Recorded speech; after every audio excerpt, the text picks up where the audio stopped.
गंगार रायजोआव गोबां अखा, आसामनि गोबां जिल्लायाव गिख्रंथाव दैबाना जागोन। आसामनि थाखाय मोनसे गाज्रि रादाब।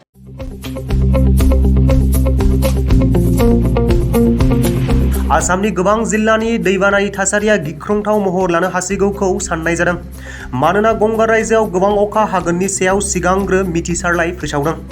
भुटान मिरु बोथोर बिगियान मिरुआ मिथिसारलाइयाव फोरमायदों दि हादरनि खोला खनायाव फैगोन सानथामाव गोब्राबनिफ्राय गोब्राबसिन अखा हागोनखौ फोसावदों। बे समाव हादरनि खोला खनायाव गोबां दैबाना आरो हा खुरखानाय जानो हागौखौ फोरमायदों।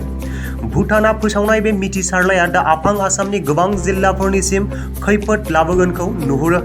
मानोना भुटानाव गोबां अखा हायोब्ला गंगार हाजोनिफ्राय बोहैबोनाय दैया आसामनि गोबां दैसायाव गोबां दै बुंसावगोन। बेफोर दैसानि दैया बांनाय माने आसामनि गोबां जिल्लायाव खहा आरो सैनांगोन।